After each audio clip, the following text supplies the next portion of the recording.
Welcome to The Sound of Economics, the podcast series by Bruegel, the Brussels-based economic think tank, which is holding a series of exceptional live recording sessions to cover our analysis of the economic consequences of the war in Ukraine as it is unfolding. Today, we will have an update on the implications of the sanctions on Russia, with a particular focus on those aimed directly to the financial and banking system. I'm here with our senior fellow Nicolas Véron, who is joining us from Washington, D.C. Hi, Nicolas. How are you? Hi, Giuseppe. Thanks for having us today. And I'm also happy to host Elena Rybakova, who is the Deputy Chief Economist at the Institute of International Finance, also based in Washington, D.C. Hi, Elena. Thanks for joining us today. Hi, it's nice to see you. And we even saw each other with Nicola this week for a coffee in person. So DC has been very busy this week. Great. And great that you're both in Washington and you can meet. So both of you have also already participated in some of those special sessions of The Sound of Economics back in February at the beginning of the Russian attack in Ukraine. With Elena, we discussed the role of China, and with Nicola, we had the first conversation about today's topic, the implications for the financial systems of the sanctions. You will find the links to both episodes in the show notes. As we are having our conversation recorded on Twitter Spaces, we want this to be an interactive conversation. And after setting the scene with Nicola and Elena, we will invite some of you on stage and ask questions. So, to recap, going on the topic. We have seen a wave of sanctions touching both the financial and the banking system since the beginning of the war. Namely, those included central bank sanctions, SWIFT, export controls, commodity bans, and more. On 6 April 2022, the United States Treasury announced full blocking sanctions on Sberbank and Alfa Bank, Russia's fourth largest bank, meaning US entities cannot conduct any transactions with them and their US assets are frozen.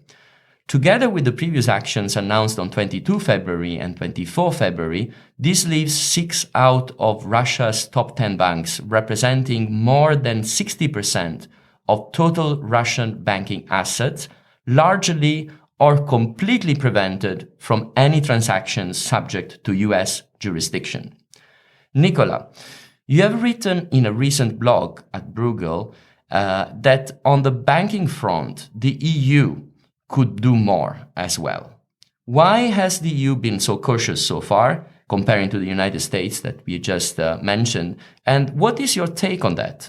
It's a really good question, Giuseppe, and I'm not sure I have the answer. So the big fish here is really Sberbank, because Sberbank is, by some measures, half of the Russian banking sector. There are few countries where one single bank is so dominant, especially with retail banking, but also with a lot of corporate banking as well. And it's a state-owned bank. It's basically its signature is the same as the Russian state. It's not indispensable for energy payments. You can, and actually most of the energy payments already go through other banks, especially Gazprom Bank and also another bank affiliated with Rosneft. So it is puzzling that the EU stance, which is to allow energy and gas deliveries and, of course, humanitarian related transactions, but basically degrade, in the words of the European Commission, the Russian economy as a whole. It's puzzling that they haven't introduced sanctions on Sberbank yet. Ursula von der Leyen, this weekend, after our blog was published, no causation here, of course, only correlation, did suggest that they were preparing sanctions on Sberbank, but to my knowledge, nothing has been announced yet. So I really don't know why, and I'm curious about views from the audience. One possible hypothesis is that it's non-energy related business transactions that some member states of the EU want to preserve. But then the question is, how does that square with the EU strategic objectives of supporting Ukraine? And again, as the Commission puts it, degrading the Russian economy. Thank you, Nicola. Elena, I would like to take some steps back and understand a little bit more about the impact of these sanctions. In a recent lecture at Princeton, you suggested that Russia has been planning on withstanding some external shocks since 2014. Could you perhaps explain to our listeners how this was exactly played out? Also to kind of complement and give more context to what we just heard from Nicolas. Thank you so much. Yes, so Russia indeed has been planning with their so-called Fortress Russia strategy since 2014, strengthening institutions, building up their reserves, and also cutting down their fiscal spending in order to be more protected from a sort of a more traditional balance of payments like shock that they were expecting from sanctions. Just to remind you, we started with aggressive financial sector sanctions on Russia in 2014, when Russian corporates and banks were disconnected from ability to borrow abroad via sectoral sanctions. And as a result of that, Russian total external gross debt went down from 700 billion to about, to less than 500. The repayment of 250 billion took place in about a year. So this was a significant shock to the Russian economy, even though in the end the decline of the economy was not so sharp. So what the authorities have done was a sort of a coordinated strategy by macro technocrats on the Ministry of Finance and the central bank side. So on the Ministry of Finance, they realized that they cannot cut spending fast enough, but in the short run, they do need foreign investors to participate in their government bond market. On the central bank side, they realized, over time, we do need to have some sort of domestic sources of funding as well. We need to have sort of stability, inflation targeting. We need to clean up the financial system. So central bank moved on to clean up the financial system, reduce the number of banks from almost more than 1,000 to about 400 now, and also introduce inflation targeting. So the combination of these reforms made Russia very attractive, and a lot of investors came into the Russian local government debt market. But with time, as Russia cut down their fiscal spending, introduced fiscal rule, foreign investors became less relevant. So Russia was in a way very proud of this Fortress Russia strategy, large accumulation of reserves.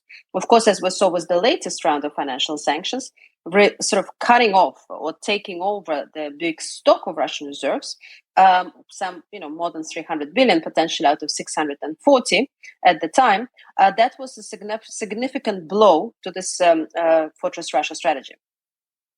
Happy to do so. So I think the West has been very successful in terms of finding points of leverage, something that is sort of has power off and would be less painful to the global economy and to the Western countries. But at the same time, Russia is very reliant on and would be very painful for Russia.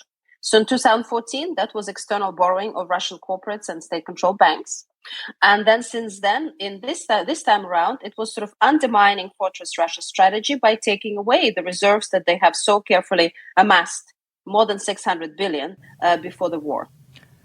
Nicola, do you have some additional comments or reflections on what Elina just said?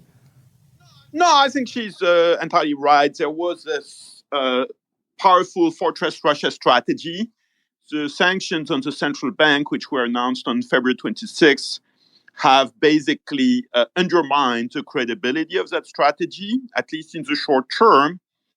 Now, at the same time, we have to recognize that some of those preparations for war, because this is what it was, have been at least to some degree successful, by which I mean that at this point, Russia is able to finance its war on a day-to-day basis through oil and gas sales. And thanks to its oil and gas sales, it gets a positive current account balance, which is critical, of course, to avoid dramatically negative economic outcomes. I think the sanctions, as they have been applied, and other things that have been happening, including companies leaving Russia for reputational concerns, are harming the Russian economy, especially at the structural level. So the growth potential, medium to long term, of the Russian economy has decreased in the last few weeks. But if we're looking for short-term impact, at this point, it's all on the military field, which probably is inevitable. Now, if we want to move on from this situation to a situation where Russia is further undermined, the next step, obviously, is to decrease EU purchases of oil and gas and also to deter purchases of Russian oil and gas from the rest of the world. And this is where the main discussion is right now. I would like to add something on this and perhaps ask a question because I have to say something that I found a little bit baffling or very hard to understand for a non-specialist as I am is the impact on this on the currency, on the ruble. Because we have seen some sort of apparent normalization of the currency in the past weeks. We've been seeing the beginning, there was almost a crash and so on. And now we're seeing a normalization. Is that, how we explain that normalization of the ruble? And also, what does it say about these preparations that Russia, that Elena was mentioned about Russia trying to prepare itself for such kind of shock, and how sustainable in the long run is this situation? Elena, do you want to take that one? Thank you. Yes, let me start. So, there are a lot of questions we get exactly on the ruble, and the answer is yes or no. Has it strengthened? Yes, it has strengthened. It's a real strengthening. And what Nicola also mentioned, the large current account surplus, we've had 58 billion current account surplus, and different people have different forecasts. But if we preserve the status quo, we could have more than 200 billion surplus this year, possibly even up to 300, and that's relative to the sort of reserves that are frozen. They could rebuild those reserves, maybe not at the central bank because of sanctions, but they could rebuild it in another bank. So therefore, ruble is strengthening. At the same time, you have severe capital controls. They're not planning to repay. They're having difficulties, and I think personally they have unwillingness to repay external debt of the corporates. Domestic brokers are required not to honor foreign investors' requests for divestment from the fixed income or equity market. And then individuals had their foreign reserves deposits frozen, and also have difficulties converting into foreign exchange because of the capital controls. So it is interesting that ruble has strengthened so much that the central bank is beginning to loosen up a little bit some of these controls. In terms of the effectiveness of the sanctions, one factor that also has changed since 2014, we have a much more skilled team at the central bank. The response was very good from the classical sort of balance of payments response, even though this also included capital controls. They didn't wait. They doubled interest rate. They immediately imposed capital controls. They provided liquidity where it was needed to banks. And Nicola talked about Sberbank. Even Sberbank had runs. We do know for a fact that starting from the announcement of the sanctions, we had runs on. There were lines at the branches, mostly, however, for foreign exchange deposits in the end. The way that the central bank reacted shows you, if you look at the monthly statistic now, there is very little sort of quantitative and evidence of the bank run, because if you go look at one sort of day to day or week to week, yes, you see that also from the liquidity position of the central bank. But if you look at the monthly change in deposits, for example, there is very little of that. Thank you, Elena, for that. And the other question on the table is obviously linked to the rest of the world, which has not aligned with the sanctions. Not only China, which we have discussed at length in our other conversation with Elena, but also India and the others. Can you, both of you, give us an overview on the facility Russia still has to run financial businesses with other parts of the world? To what extent this circumvents or just diminishes the damage of the sanctions? I'll take a little bit of a go at this one. I think we have a very fluid situation beyond the core countries that are friends of Ukraine. But that group of core countries should actually not be called the West, because it goes way beyond, a traditional understanding of the West, which is white, and formerly colonial powers. So I think the label the West is a bit unfortunate, seen from the rest of the world, because it evokes bad memories. But the group of friends of Ukraine at this point is basically all of Europe with nuances, the United States, Canada, the UK, which is in Europe, of course, the Switzerland, all the offshore financial centers like, Monaco, Liechtenstein, you name it. The only significant exception is the UAE with Dubai, the United Arab Emirates, but all the others, and Hong Kong, of course, Singapore, Japan, South Korea, Taiwan, so major Asian economies as well. And that's a big group. If you think of the G20, that group includes all 10 richest members of the G20 by GDP per capita. None of the 10 poorest members, but all of the richest members, which is a good start and represents much more than half of the global economy. So then you have Russia, which is very isolated. It basically has no friends, leaving aside Belarus and literally 3 countries in the rest of the world: Syria, Eritrea, and North Korea, judging by the UN vote. And then you have this rest of the world group, which is kind of sitting on the fence. And it's not just China. It's India, to a certain extent Indonesia, even so Indonesia voted against Russia at the UN. It's South Africa, much of Latin America with nuances, much of Central Asia, etc., etc. So these are in play, and they know it, and that's in a way why they remain neutral, because they can play one camp against the other, and China evidently does a little bit of that. But at the same time, if you look at the economic stakes, there is no question, even for China, that having access to the Russian economy is worth nothing compared to having access to the pro-Ukraine bloc of countries. It's a factor of 1 to 20 or more, depending on what you look at. So they don't want to lose that access to the free world, if you want to call it that way, which, of course, is not the right way to call it.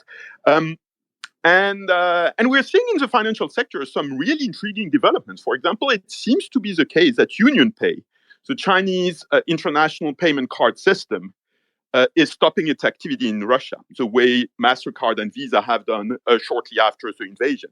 If that is confirmed, and it looks like this is happening, this is a major step of further disconnection of Russia from the international financial system. So there is a kind of lazy narrative that China is on Russia's side, but this is not at all what we observe in the financial sphere.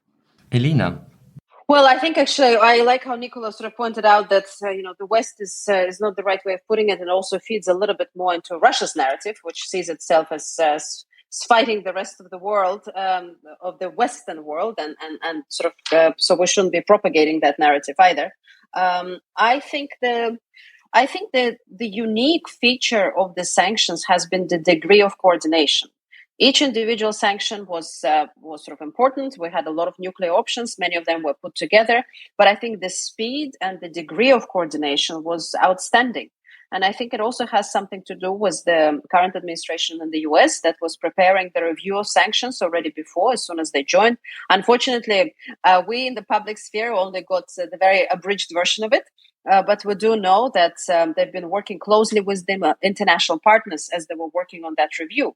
So when the time came to start preparing for more, around November, when everybody was talking about the sort of accumulation of the troops, even further accumulation of the Russian troops at the Ukrainian border, they had the contacts, they had the expertise, and they could work quickly when the time came. So I think this is definitely an important, unique feature. So in terms of circumvention of those sanctions, Russia might have some options, right? There's sort of possibility of smuggling via Turkey or Kazakhstan or Armenia of parts. There's possibility of buying more expensively second-rate and third-rate technology from China. There is some possibility to divert oil, less so gas, but not even oil, as we all know, to Asia. But clearly, the fact that it's such a coordinated global action, it makes the leakage much smaller. And of course, everything hinges on the end of the war on Ukraine. Thank you. So basically, your take, to kind of summarize, if I understand correctly, is that, yes, of course, there is not a global alignment, but the Russian take on this, like the Russian view that this is a West against the rest of the world, is not what is the reality on the ground, on one hand. And then on the other hand is that indeed, even those countries like China that didn't expressly put themselves forward agreeing on the sanctions, they're still not circumventing the sanctions, and that therefore the sanctions are playing a leverage role to the rest of the world as well. So if I understand correctly, there is a quite limited impact on those countries that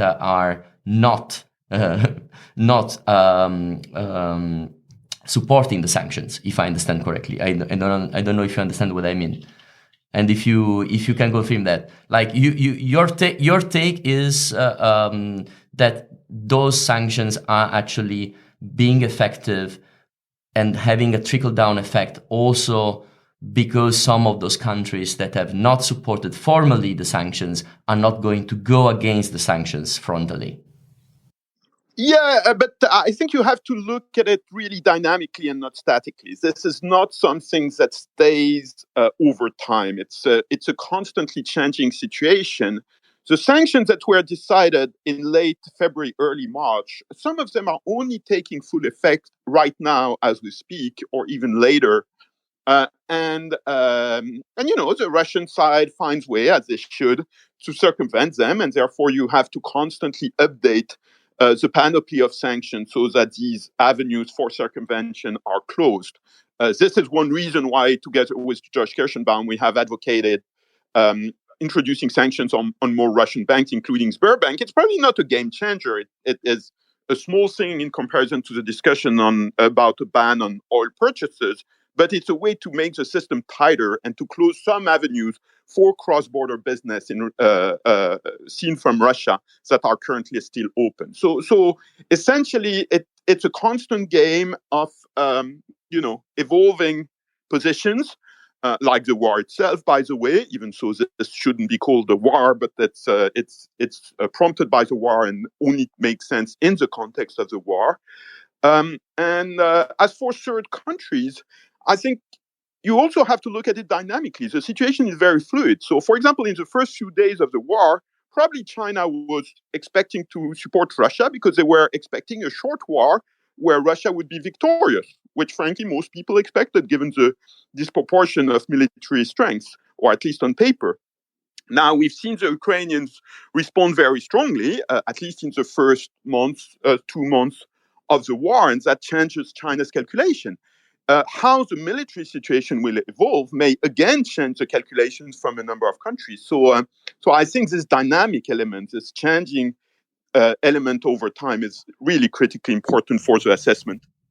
Thank you, Nicholas, for this clarification. I think it puts it in perspective, this dynamic aspect of what we are discussing about. Which brings me to another question, which is, you mentioned it before, Nicholas, when we started to discuss about the European reaction. Obviously, the big elephant in the room is the possible ban on oil and gas. This is the big pot, this is the big shot to a certain extent. What would it be the impact of such a ban on the financial system specifically, if we can say something about it? Yes, maybe I think oil and gas is definitely where the action will be. And, as we're talking here, sanctions are a moving target. A lot of has been done on the financial sector sanctions. We've done it since 2014. There are some experts where the cleaning up remains. And, Nicholas was pointing that out for sure. But we're definitely now at the new stage. The new stage is all focused on oil and gas, an ability of Europe to pivot away from Russian oil products, and then eventually gas. Why does it matter? Because it matters, again, at the core of the balance of payments and fiscal position of Russia.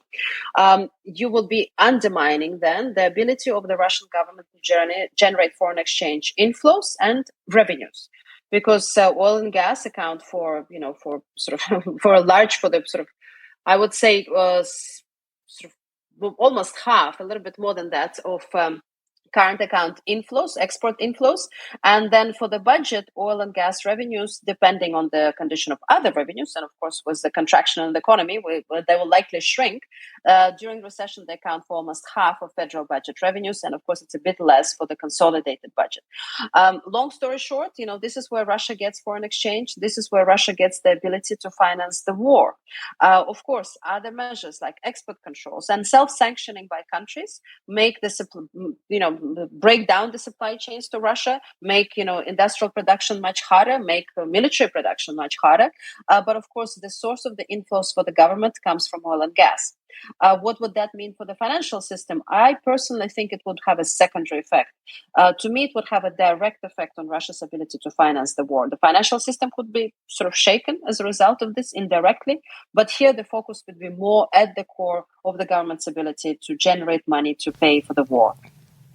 Nicola, please. No, I basically agree. I see we have really good people in the audience, so I'm impatient for us to move on and give them the floor. Absolutely. I'm going to very quickly open the floor, but I have a very one last question to Elena specifically, because I know that she has been reflecting on this.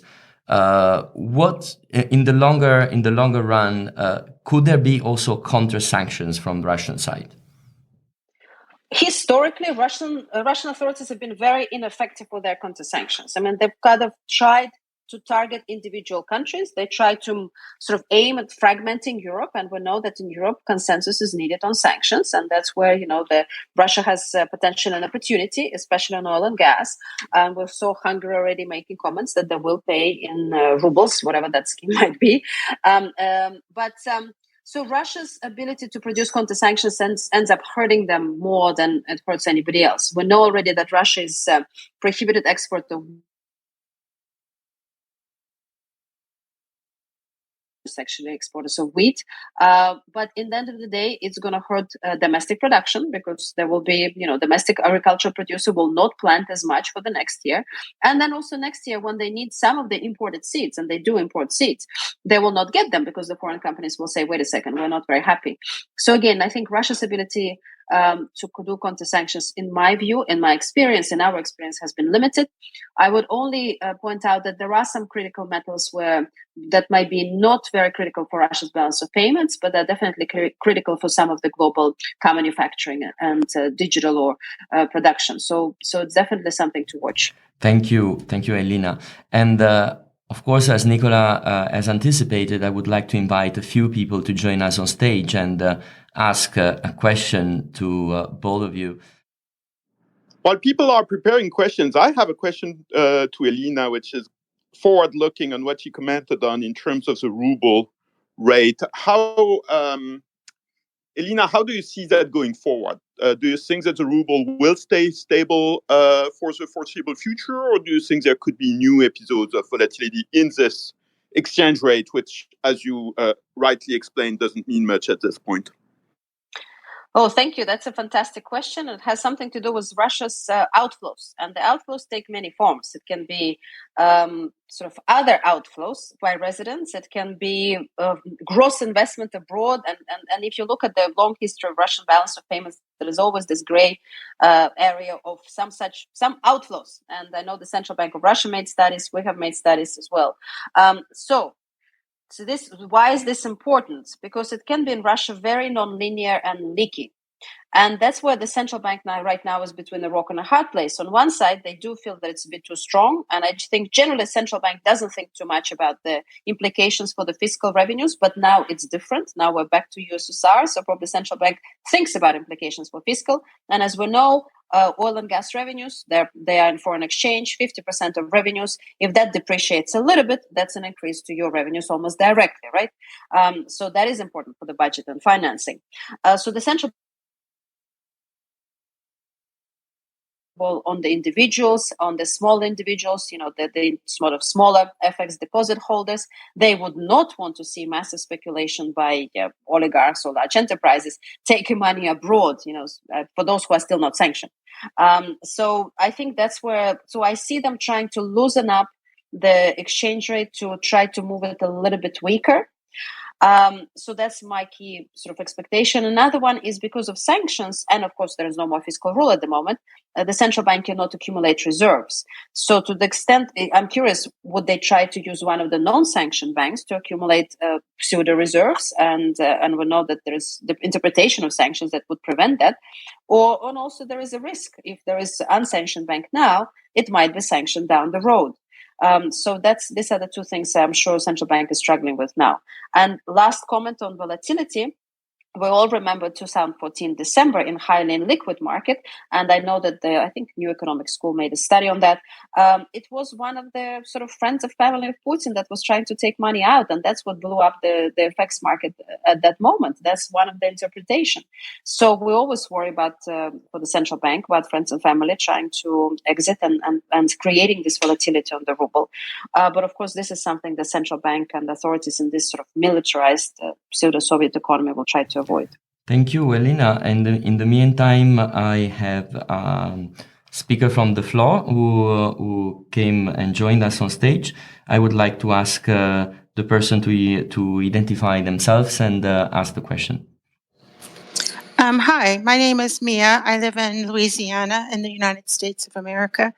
I'm a semi-retired programmer. I'm concerned that sanctions, whether or not sanctions could be used after the war is over to coerce or, I don't know what a polite word would be, coerce Russia into cooperating with war crime tribunals and or with providing restitution, because I know that they have done horrible damage to important infrastructure like hospitals and schools and bridges and so on. And to me, it's like ending the war is like the first step, but there's a lot of reparations and war crimes to be charged. And I just wondered, can and have people used sanctions in the past to achieve those goals? I just don't know. Nicola or Elena, can you reply? It's a great question. It's also, in my view, a question for the distant future, because the war is raging.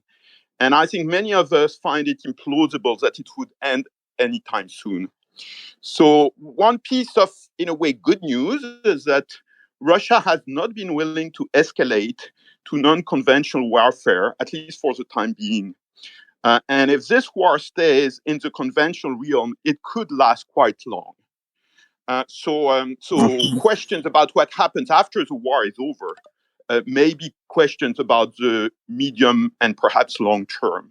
And of course, the answer to those questions will depend on how the war ends. And I don't think anybody has a clue at this point about this question. I want to emphasize the fact that the military response of Ukraine and the way they repelled the assault on Kiev, but also on Kharkiv, and prevented any assault on Odessa, for example, is something that no mainstream military analyst, at least outside of Ukraine, to my knowledge, had predicted.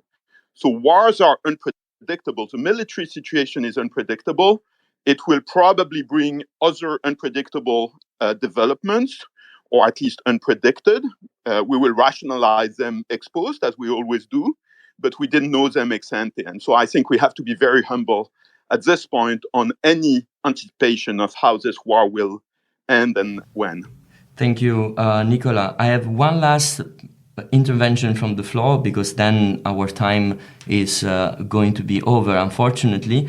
And I invite Michael to speak. Michael, could you introduce yourself? Of course. Thank you, Giuseppe. My name is Michael Bond. I'm a lawyer from Canada. My question is about reports in the last few days about the Chinese union pay system, stating that they're not going to move ahead with cooperation with Russian banks, particularly Sberbank, on the basis that they're concerned there could be future sanctions against them now that Sberbank has been added to many of the Western sanctions lists. So I'm curious about how significant a blow is that for Russia, in that they won't have an immediate replacement for Visa, MasterCard. And then related to that, I also saw that apparently Poland has initiated a review now that Union Pay had gotten more prominence. So what is the impact for Russia of them not proceeding? But then also, is it likely that European and more broadly Western countries will be taking a closer look at Union Pay and potentially slowing their engagement around the world? Thank you, Michael. Who would like to take? Elena, please. Maybe I'll just start. Yes. So I think Visa and MasterCard, they particularly do not operate outside. So it's sort of hits a lot of people that are trying to exit Russia and try to access their accounts outside. Domestically, still some operations are continued. So that's what I understand. On the Union Pay, indeed, they've quietly withdrew from the discussions with Russian banks, Russian sanctioned banks. Apparently, and maybe Nicola can add more to that, but I understand that they didn't make a public statement, but they just sort of withdrew out of concern for secondary sanctions. And it's unlikely to go ahead. So Russia used to rely on the settlement system. The settlement system is domestic. The messaging system is SWIFT, used to be used for domestic purposes as well as international purposes. And then there are cards. And Russia has this card that is called Mir. Mir, which is ironically is peace or the world, right? It's neither, appears, because it's not really widely accepted. Even in Turkey, there are issues. It's accepted in some of the places, so it was supposed to have been accepted in some of the places where Russian tourists go more frequently to, but apparently there are difficulties. So what it means that for Russians that are trying to exit the country, they will need to find other ways of getting the money, because there you cannot take out more than 10,000, obviously, and you oftentimes cannot withdraw that, even though now the FX controls are being loosened up a little bit. In terms of the domestic processing, I was personally somewhat surprised that they went very smoothly in terms of the replacing SWIFT. They have the domestic messaging system, and that seems to be operating fine, even though it's less efficient and it takes longer time. It used to process, I think, 30% of the total volume of the messages. Now it has to do 100, because Russia used to use SWIFT for that. In terms of the cards, the card Mir was already being introduced before, because it is state-controlled, very quickly away from cash. So that might also help them. And of course, finally, before the war, Central Bank of Russia was working on CBDC, was launched the pilot already with 17 banks. And given how concentrated the system is, it was the majority of the banks. Of course, now with the war, they have other problems. And also with the technological export controls, they might find it harder to proceed with that project, or at least proceed at the planned speed. So that's all I have to say. Thank you. We could keep discussing this for length, but that's all the time that we have for this episode. So thanks. And unfortunately, we are going towards the end of this episode, so we could keep discussing more about the issue, but we will come back on discussing our analysis on the various aspects of the economic fallout of the war in Ukraine in the next episodes of The Sound of Economics. Stay tuned with us and check also the previous episodes and our overall coverage of the economic consequences of the war on our website www.bruegel.org.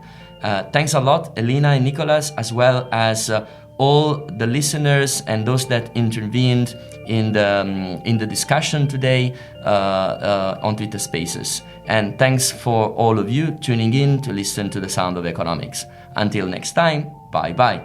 Thank you too. Bye. Thank you.